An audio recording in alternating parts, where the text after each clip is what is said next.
तीन माला ससुराल। लक्ष्मी, अरे भाई कहाँ हो तुम? अरे क्या हुआ जी, कहाँ जाऊंगी, यहीं तो थी। भगवान, आज मेरे घुटनों में बड़ा दर्द हो रहा है। ऐसा लगता है घुटनों के दर्द से जान ही निकल जाएगी। मैं कहता हूँ आज मुझे अस्पताल ले चलो। ठीक कह रहे हैं आप। मैं सोच रही हूँ बहू को बोल देती हूँ, ऋषभ ऑफिस से आ जाए तो आपको लेकर अस्पताल चला जाए। लक्ष्मी बड़ी बहू ऋचा को फोन मिलाती है। बेटा, ऋषभ ऑफिस से कितने बजे तक आएगा? तेरे बाबूजी की ना तबीयत ठीक नहीं है, अस्पताल लेकर जाना है। माँ जी, वो तो अपने ऑफिस की ओर से चंडीगढ़ गए हुए हैं, उन्हें आने में 3-4 दिन का टाइम लगेगा। ओह अच्छा, कोई नहीं, रहने दे, मैं देखती हूँ। ऋषभ तो यहाँ है नहीं, बहू कह रही है कि चंडीगढ़ गया हुआ है। वाह भाग्यवान वाह, एक ही घर में रहकर इतने पराये हो गए हम बेटों से कि बेटा शहर में है या नहीं हमें यह भी नहीं पता। खैर ठीक ही है, तुम्हारी बड़ी इच्छा थी ना दोनों बेटों को अलग अलग फ्लोर देने की, तो अब भुगतो।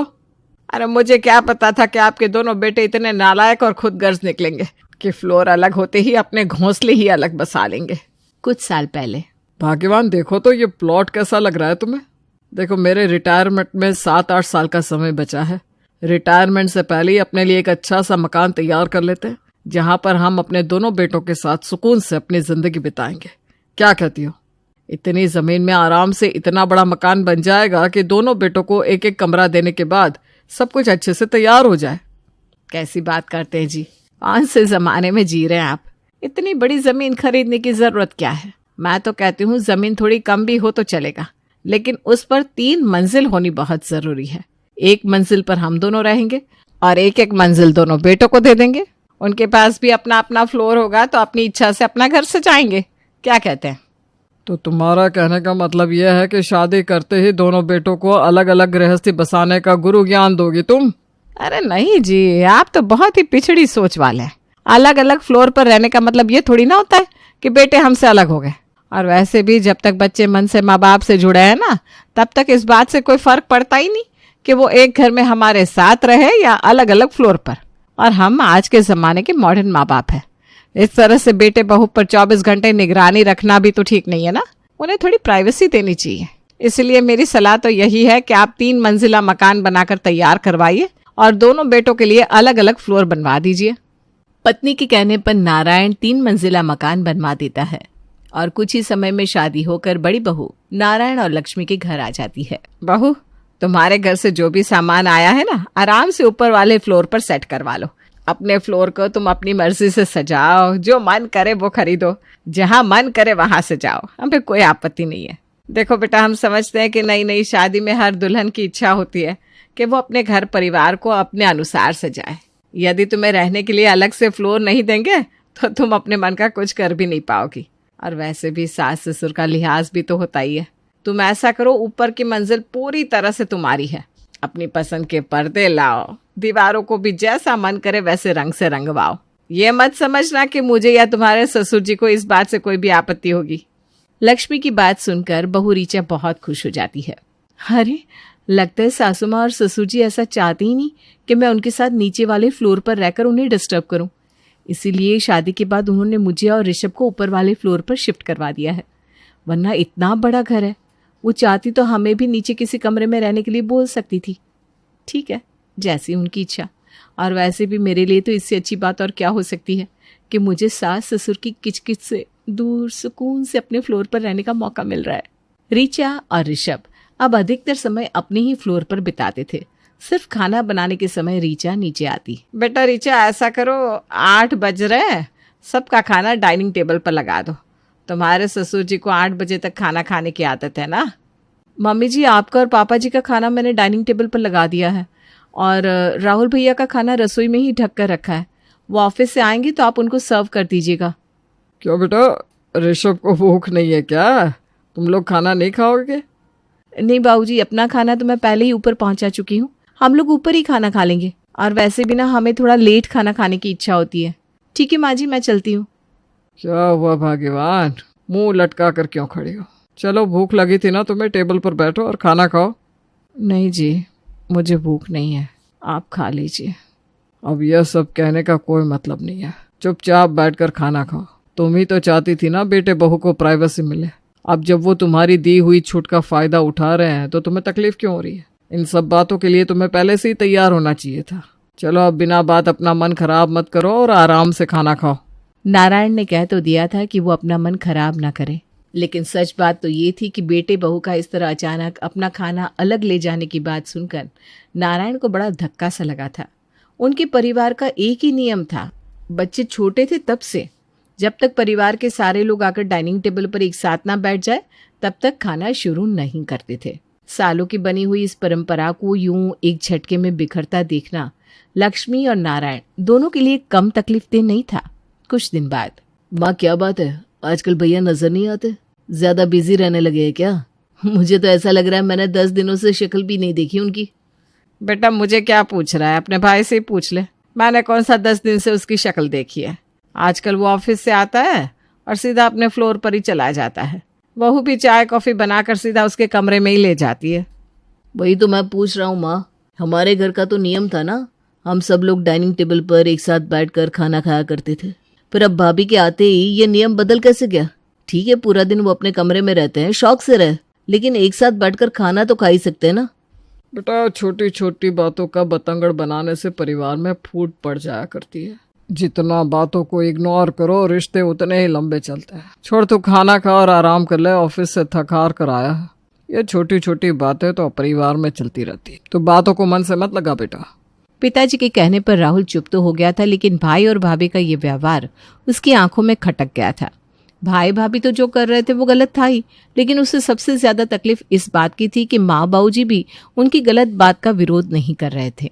कुछ दिनों तक राहुल भाई भाभी का ये व्यवहार देखता रहता है और फिर एक दिन रसोई में खाना बना रही अपनी भाभी के पास जाकर खड़ा हो जाता है। क्या बात है भाभी, आजकल भैया नजर नहीं आते? हम लोगों के साथ उनका कोई रिश्ता है, भूल गए क्या इस बात को? राहुल तुम्हारे कहने का मतलब क्या है? शादी के बाद वो बदल गए, यानी कि मैंने उन्हें बदल दिया? भैया का नाम लेकर आप मुझ पर इल्जाम लगा रहे हो ना? तो ठीक ही तो कह रहा हूँ, भैया तो ऐसे गायब हो गए जैसे गधे के सर से सींग, नीचे का तो रास्ता ही भूल गए जैसे। बहुत अच्छा माँ जी, आपको जो कहना था ना सामने से आकर कहना चाहिए था। इस तरह से देवर जी की जुबान में जो आपने अपने मन की बात कहलाई है ना, उससे सुनकर मुझे बहुत तकलीफ पहुंची है। और आप ही तो चाहती थी ना मैं अलग फ्लोर पर रहूं, हम दोनों प्राइवेसी में थोड़ा समय बिताए। तो अब जब हम अपने फ्लोर पर शांति से रह रहे हैं तो इस पे आपको क्या समस्या है? देखो बहू, मैंने ऐसा कुछ भी नहीं कहा है, तुम्हें गलत फहमी हुई है। गलत फहमी हो या जो कुछ भी हो, लेकिन अब मैं एक छत के नीचे आप लोगों के साथ सांझे चूल्हे में नहीं रह सकती। ठीक है, आपने मुझे यही कहकर बदनाम किया है ना कि मैंने आपसे आपका बेटा अलग कर दिया है, तो ठीक है अब मैं बताती हूँ अलग होना किसे कहते हैं। आज से मैं अपनी रसोई अलग कर रही हूँ, पका पकाया खाने को मिल रहा है, उसके बाद भी मुझे बातें सुना रहे थे ना तुम। ठीक है, आज के बाद मुझे तुम्हारी शक्ल भी नहीं देखनी। इतना कहकर वो पैर पटकते अपने फ्लोर पर चली जाती है। अरे तो मैं कौन सा इनसे बातें करे बिना आधा हुआ जा रहा हूँ। ठीक है माँ, मैं भी आज से अपने आप से ही मतलब रखूंगा। अलग फ्लोर सिर्फ उनके पास ही नहीं है, मेरे पास भी है।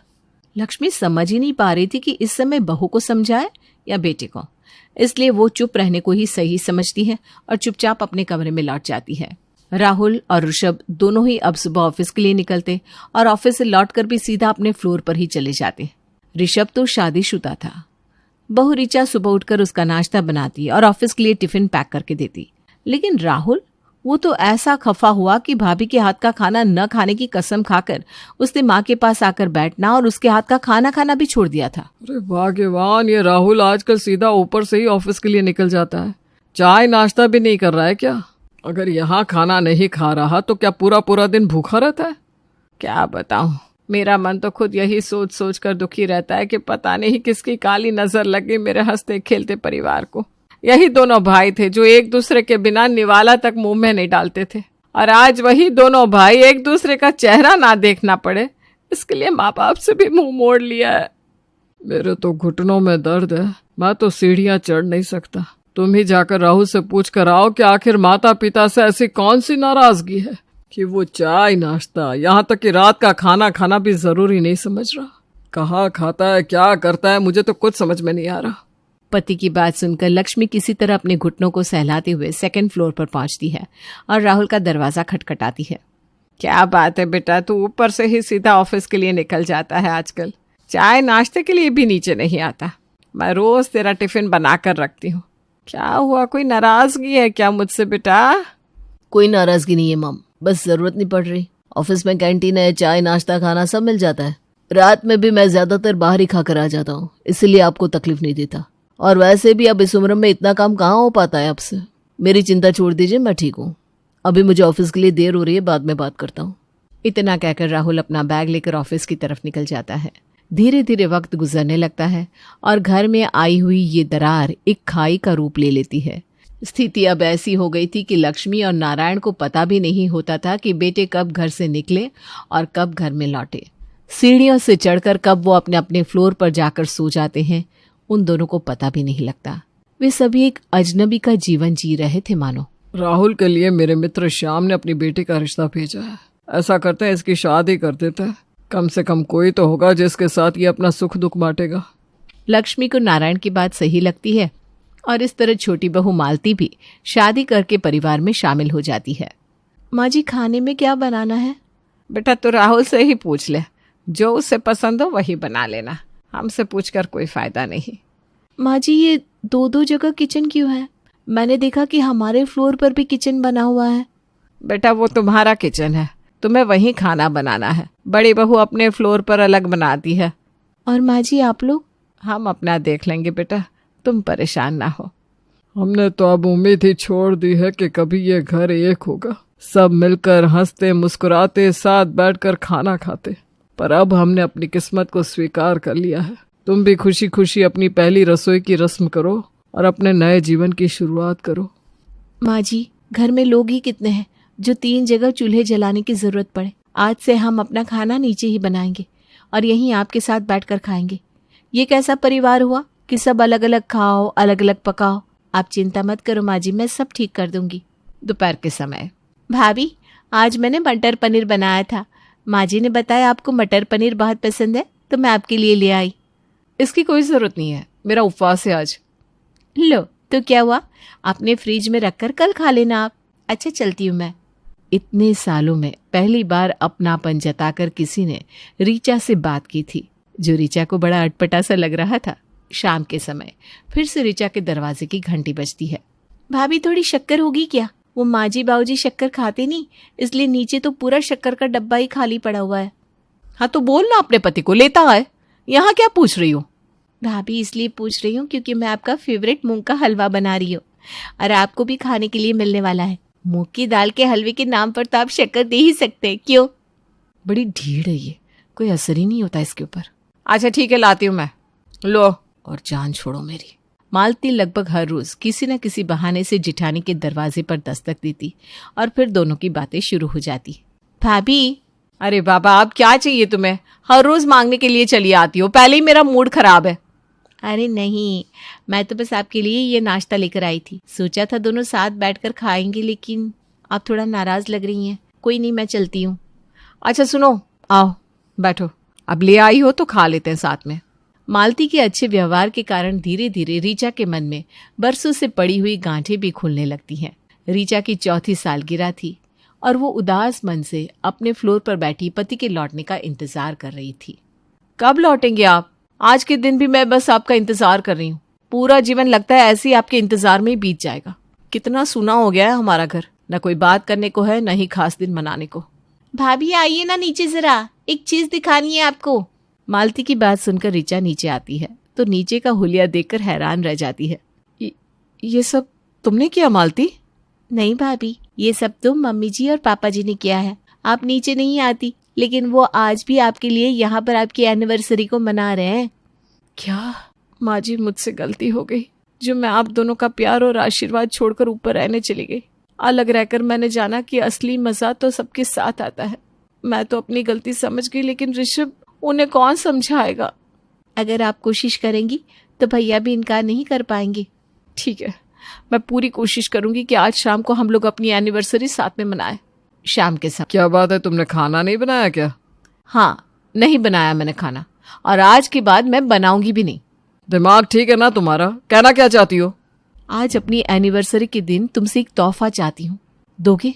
बोलो क्या चाहिए तुम्हें? आज से हम लोग तीनों वक्त का खाना नीचे सबके साथ खाएंगे। मालती के इस घर में आने के बाद मुझे समझ में आया कि अलग अलग फ्लोर पर रहने का मतलब ये नहीं होता कि हम अपनी दुनिया ही अलग बसा ले। माँ बाबूजी को भी हमारी जरूरत है, ज्यादा नहीं तो कम से कम खाना खाने के समय तो हम उनके साथ कुछ देर के लिए बैठ ही सकते हैं। मैं मानती हूँ अपना खाना ऊपर लाकर शुरुआत मैंने ही की थी, लेकिन अब इस खींचतान का अंत भी मैं ही करूंगी।